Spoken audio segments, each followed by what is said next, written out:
Hey guys! In today's movie recap we're discovering a new alien species that takes over a small town. The movie begins with two cops taking out a road, as a meteor comes hurling down towards Earth. One of the cops checks the speed of a bird, which greatly intrigues the other sleeping officer. It's fascinating. The 2 lots of days ago, cops completely missed the fact that a meteor just landed not too far behind them. We're treated to a little montage of this lovely little town and its residents. Before meeting one of the main characters, Starla, at a school, we see her speaking to another teacher before her possessive husband Grant swoops in and takes her home. Bill, the police chief, and his colleagues remark about how mismatched of a couple they are. One of them accuses Starla of being a gold digger, but Bill defends her. Back at Grant's home, and later at night, we see him trying to put the moves on Starla, but she's not in the mood. He persists to no avail until ultimately giving up and deciding to go for a walk. Yeah, right. Grant heads to a bar, where he catches the eye of Brenda. She's got a keen interest in him.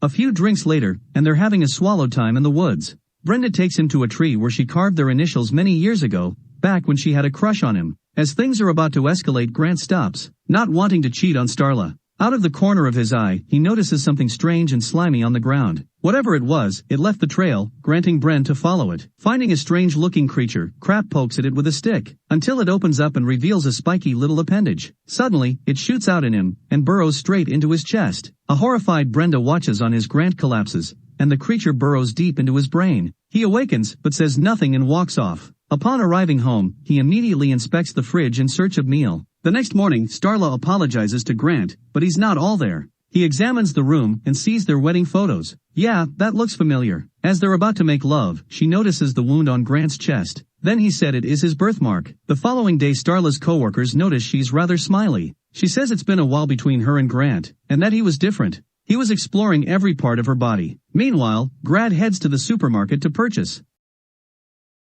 How about a truck full? Back at home, Starla notices a lock on the basement door. Upon asking Grant, he tells her he's planning something for her soon-to-be birthday. Though, she reminds him that that's 2 months away. She walks off and Grant's stomach begins to growl. He heads outside and spots a snack. A dog. At night, the couple is preparing to go to the deer cheer, an annual event celebrating the commencement of deer season. As Starla showers, Grant notices his condition is worsening. Something deep inside him is urging him to do something. He walks up on Starla, and 2 tentacles emerge from his chest. As he reaches for the door, he hesitates, not wanting to hurt his dear wife. She notices him watching, and he quickly turns around, hiding the tentacles. He tells her he forgot something at work, and will meet her at the deer chair. She's bummed out. At the deer cheer, Bill notices that Starla is alone, and his fellow officer Wally teases him for never closing the deal with her. On Grant's side of things, he visits Brenda, who's excited to see him. They prepare to do something straight. When Grant reveals his disease-stricken chest, Brenda looks on with horror as 2 tentacles emerge. She tries to get away, but he forces himself upon her. The tentacles seem to be depositing something into her body. She enters a trance-like state while Grant sits back and enjoys the show. After enjoying a dance with Bill at deer cheer, Starla returns home, where she runs into a disfigured Grant. He explains it away as a bad reaction to a bee sting, and that he's already spoken to the family doctor about it. Yeah, a couple ibuprofen to clear that up. The next day, we see Starla call the doctor, but he's not seen Grant in a year.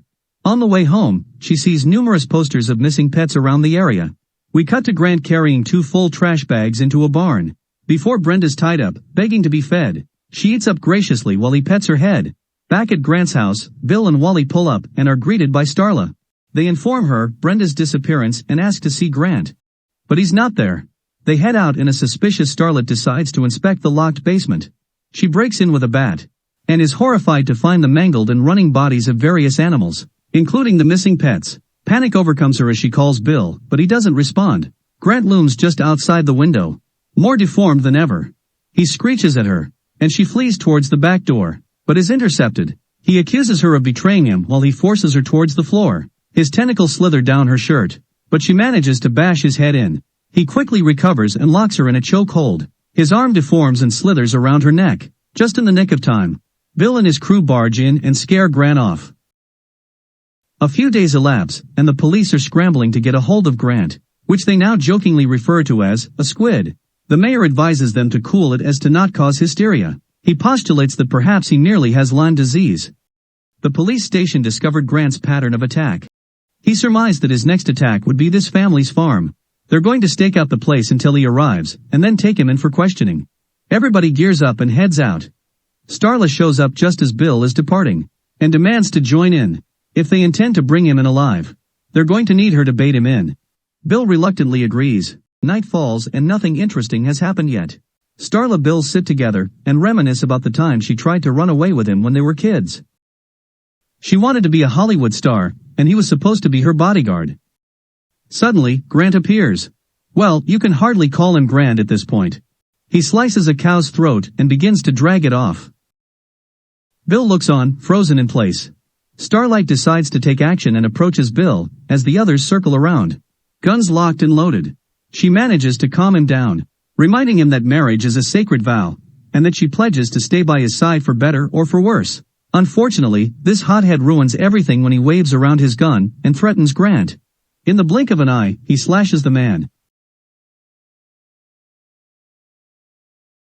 Everyone begins to unload on Grant as he slithers off at incredible speed. They follow suit and come across a barn emanating a putrid smell. Bill leans his ear against the door and hears a woman in agony. They bust down the door to find a ballooned-up Brenda. She complains about her insatiable hunger and asked Bill to give her a piece of a possum. Things take a turn for the worse when her insides start to move around. Within moments, her skin begins to tear, before bursting and letting loose hundreds, if not thousands, of little slithering alien worms. They attack the crew and burrow into their mouths. Though a few of them smarten up and cover up, they ride out the storm until the worms scurry off. We cut to the family's house from earlier, as the worms show up. Kylie, their eldest daughter, is enjoying a delightful bath. One of the worms crawls in through the window and makes its way into the tub. It slithers and squirms towards her, but she notices it and hops out. A little tug of war ensues as Kylie tries to pull the worm out of her mouth. During their struggle, she sees visions of the aliens' experiences on other planets, as well as Grant's recent escapades. She pulls, and finally gets it out, throwing it across the wall. It crawls back. Kylie uses her hair iron to cook it to a crisp. She runs out of the bathroom and calls for her mother. She appears vomiting blood on Kylie. Kylie checks upon her sisters, but they too have been infected. She makes it out onto the roof, then hops off before fleeing into a car. Unfortunately, Shane got the key. The worms engulfed the car, trapping Kylie in darkness. Meanwhile, Bill heads back to the family's house and leaves Starla his shotgun. Her and the others tend to the fallen officers. After some time, Wally awakens and approaches Starla. He begins to speak, and while it is Wally's voice, it's Grant pulling the strings. It seems the alien creature operates as a sort of hive mind. He apologizes for his actions and explains that it's simply in his nature. The other officers awaken and restrain the female cop. Starla readies her shotgun, demanding Grant to stop. He calls her on her bluff, but she's game and proceeds to blow off zombie Wally's head.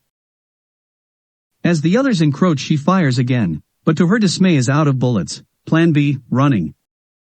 Back in the house, the zombified family is attempting to break into the car when Bill arrives. Kylie dashes out and meets Bill at his side. Suddenly, the pair is flanked from behind by several zombies. They manage to dodge their attacks and flee towards Bill's car. As they drive away, those spot Starla and Jack running. Bill runs over one of the zombies and Starla brutally finishes it off. Everyone gets in the car, and the group heads back into town. During the drive, Bill hits up Shelby and tells her to get the CDC on the line. Unfortunately, she has other matters to tend to. Kylie shares the vision she had, stating that she became part of the creature momentarily. As the crew pulls into town, Grant calls in, having assumed Shelby's now zombified body. He tells them he has a surprise waiting for them, just around the corner. As Bill comes to, he hears droves of zombies calling out for Starla. They reach in and drag out her unconscious body. He exits the vehicle, but then helps save Kylie as she awakens. Unfortunately, Jack isn't so lucky. The pair takes shelter behind some bushes outside the police station. Bill reasons that if he kills Grant, the rest will die. He sneaks in and searches for that one grenade they confiscated a while back. While he's in there, he attempts to call for backup, but then finds himself in the sights of a zombie deer. He charges, thrashing him around as Kylie watches on through the window. Phil is getting absolutely handled by this demonic deer, until Kylie steps in and takes care of business.